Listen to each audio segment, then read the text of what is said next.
On the way back to Earth, the Nostromo commercial space cargo vehicle discovers a strange signal. Mother, the ship's artificial brain, wakes Warrant Officer Ripley, Captain Dallas, Executive Officer Kane, Navigator Lambert, Science Officer Ash, and Engineers Parker and Brett from stasis to investigate. Lambert determines that the ship has gone off course while Ripley cannot reach traffic control. Dallas says Mother shifted direction after detecting the transmission and they must study it as routine. Lambert plays the signal from a neighboring planetoid. But it's different. The team leaves the cargo ship and proceeds to the planetoid. The team is left stranded while Brett and Parker repair the damage caused by their landing, which destroys the ship. Dallas, Kane, and Lambert investigate the signal while Ash watches their transmission. The group finds an alien spacecraft that crashed on the planet after navigating an intimidating environment.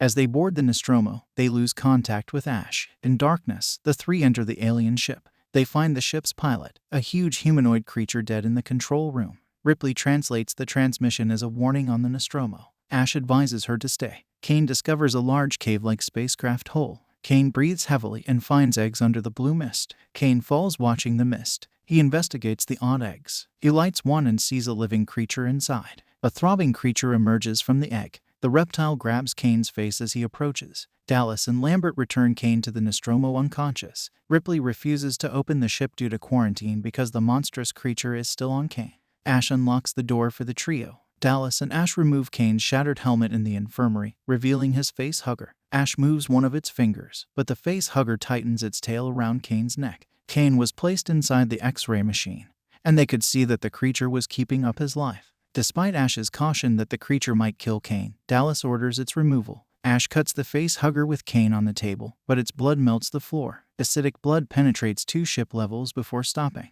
They postpone the operation to repair the ship after seeing the face hugger's blood damage. Ash studies the creature, unsure of its true nature. Ripley discovers that the face hugger's cells change into polarized silicone to survive harsh environments, making it hard to destroy. Ripley criticizes him for violating the quarantine law, reminding him that she runs the Nostromo when Kane and Dallas are away. Ash claims he's just working. Ash later calls Dallas and Ripley to the infirmary. Kane is still alive, but the face hugger is gone. Knowing the beast could strike, the three warily examine the infirmary. Ripley examines Kane, startled when the face hugger falls on her shoulder. She throws it on the floor and it doesn't move. Ash grabs the creature and examines it.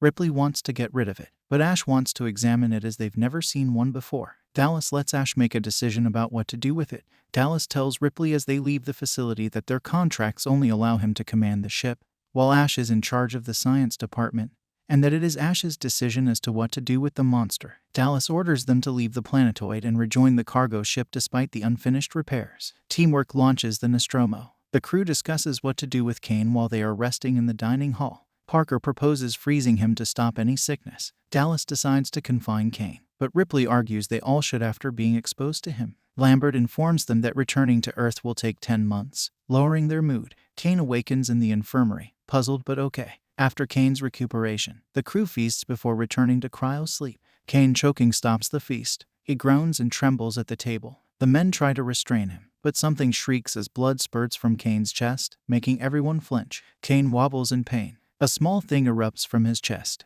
As the creature circles them as though scrutinizing them, Lambert screams in horror. Ash stops Parker from assaulting the creature, thinking it has acidic blood like the face hugger. It screams and races to the air vents. Before fighting the beast, the crew mourns Kane and launches his remains into space. Brett builds cattle prods to kill the alien without touching it. Ash displays a motion-detecting tracking device. Dallas divides them into 2 teams to capture and throw the beast into the airlock. Parker, Brett, and Ripley search with cattle prods and a net. They enter the supply room after spotting something inside a drawer that was closed. The 3 hold the net and cattle prod in case the beast strikes. Parker unlocks the door, revealing Jones, the crew's cat. After adrenaline reduces, the 3 laugh. Parker encourages Brett to chase the cat so they don't mistake it again. Brett follows the cat into the Nostromo's hold and hears something above him, but the cat meows in another direction.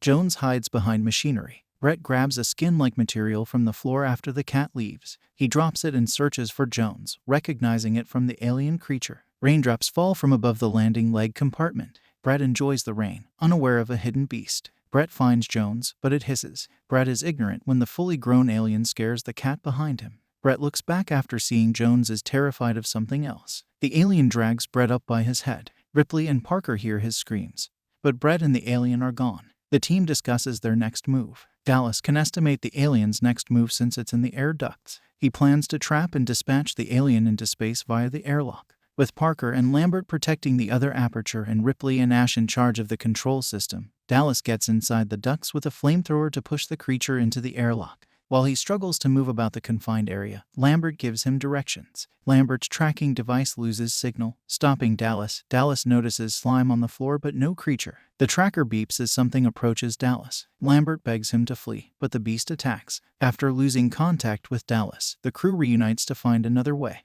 Lambert is grieving and Parker enraged. Ripley proposes Dallas' original proposal, but Lambert is afraid of departing the ship and their shuttle can't hold 4 people. Parker rejects escape, wanting revenge on the alien. After Dallas left, Ripley assumed control and encouraged her team. She insists on flushing the alien into the airlock, but they will be more careful. She directs Parker to refill the flamethrower and asks Ash for any further advice. She says she'll get information from Mother if he disputes it.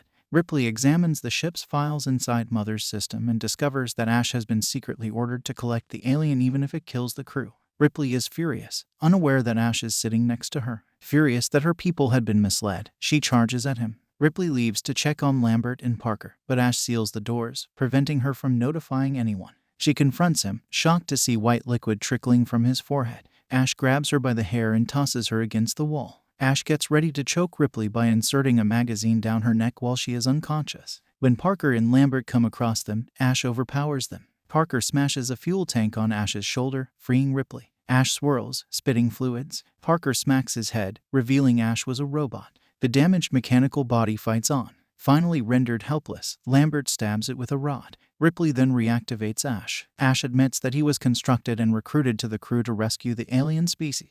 When Ripley asks how they can get rid of the alien, Ash replies that they can't. He admires the creature's purity and lack of morality and regards it as a model specimen.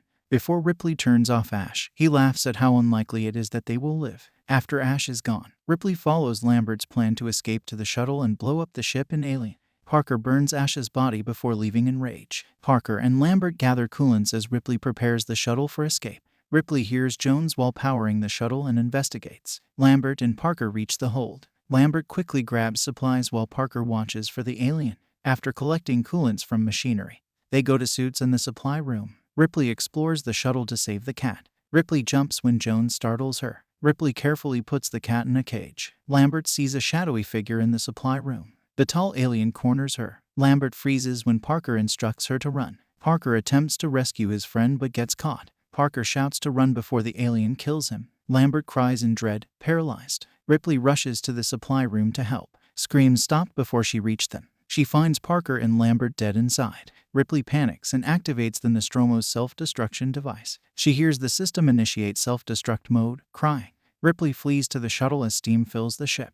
Ripley retrieves Jones and rushes back to the shuttle, holding a flamethrower in one hand and several coolants in the other. Just 3 minutes before the explosion, Ripley notices the alien in her way. She returns to the engine room to disable the self-destruct while her heart is thumping loudly. The override, however, is ineffective and only gives her an additional 5 minutes to flee. Ripley returns to the shuttle after becoming irate, carefully inspecting whether the alien is still present. She cautiously advances after checking for any signs of it and noticing that the cat is unharmed. After snatching Jones, she enters the shuttle while gasping for breath. With only 1 minute remaining, Ripley hastily turns on the shuttle and fastens herself as the ship gets ready to take off. As the shuttle takes off, Mother starts the countdown to destroying the Nostromo. The Nostromo explodes into an intense light, ending the adventure for her crew while Ripley watches with cold eyes. Ripley slumps to her seat as she thinks of her team. She shuts her eyes, realizing that the alien in the spacecraft she had been calling home had gone. Ripley gets some rest before getting ready for her cryosleep.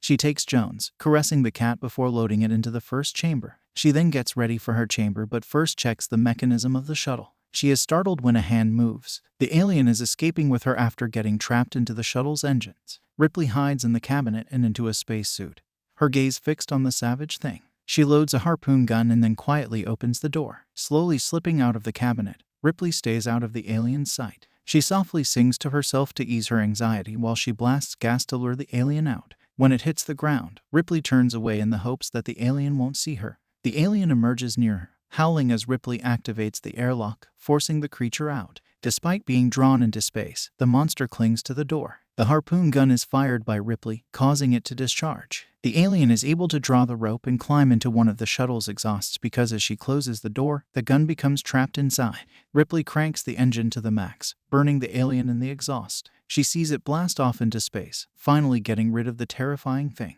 Once the issue has been dealt with, Ripley documents her account of what happened to Nostromo and her team. During the shuttle's return to Earth, she falls back into a deep sleep. Thanks for watching. Please subscribe to our channel to get notified whenever we publish the next recap. Till then, take care. See you next time.